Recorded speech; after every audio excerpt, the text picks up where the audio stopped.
just got back from a 16-day vacation across the country with my husband for our anniversary. We went in a big squiggly loop all over the country and really enjoyed seeing some of the places along the way. During that time, I don't think I worried about trading for a minute. I didn't worry about being a mom or my housework or getting to the gym either. I've been pushing hard to meet my goals. I've been trying to work on my health through physical activity and diet. I've been working on this YouTube channel.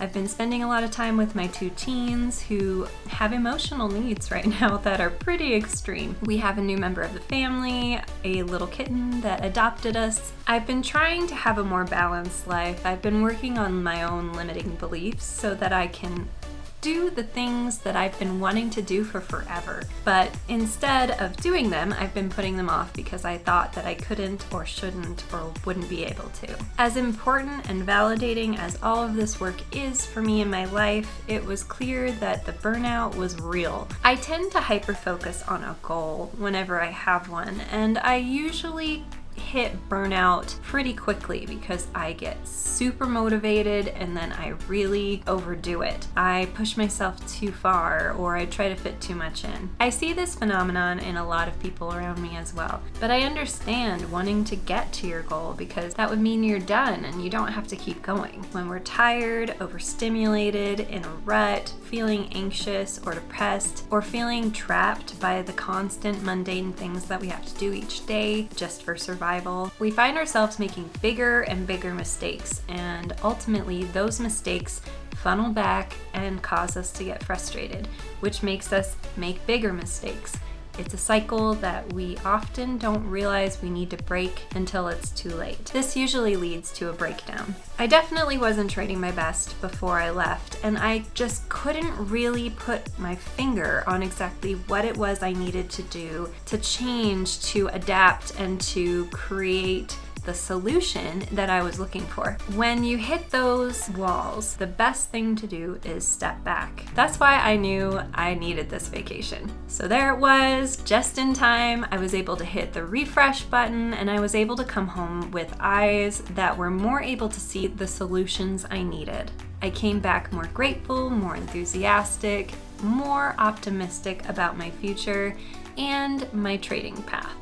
In fact, I've already made some necessary changes. Besides the obvious benefits of a break for your mental health, let's consider the logistics of stock market environments. When is the best time to go on a vacation according to the stock market trends?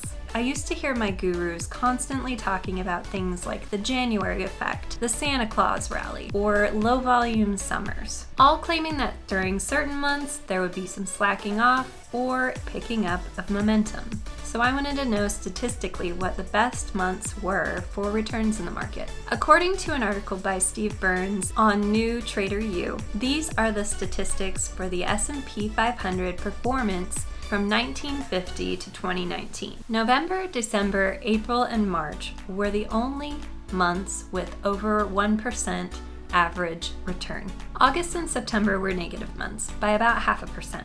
After that, it was February, which came in at about break even, and then June, which was just barely over 0.03%.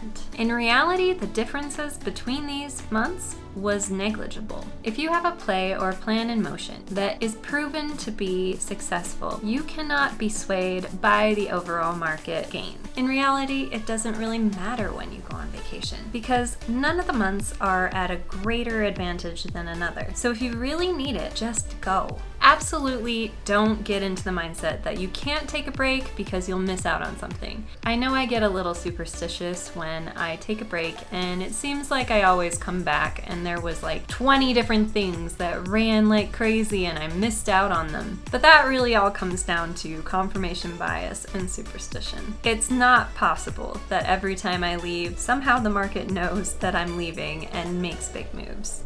So I encourage you to take vacations. You need at least 3 days to completely disconnect from everything to be able to feel refreshed. The key is don't do anything you would normally do. Even when I took a day off for Mother's Day recently, I felt a total refresh because I didn't do things like dishes, laundry, worry about answering emails, getting on social media, or interacting with anyone that I didn't want to. I just rested, and that was super important for my mental health. Give your nervous system and brain permission to completely disconnect, to allow yourself that time to heal from all of the pushing and pulling you've done for yourself and for everyone else around you. I know you'll be grateful for the fresh eyes, the different perspective, and the ability to continue the important things you've been trying to accomplish. We all deserve a vacation every now and then.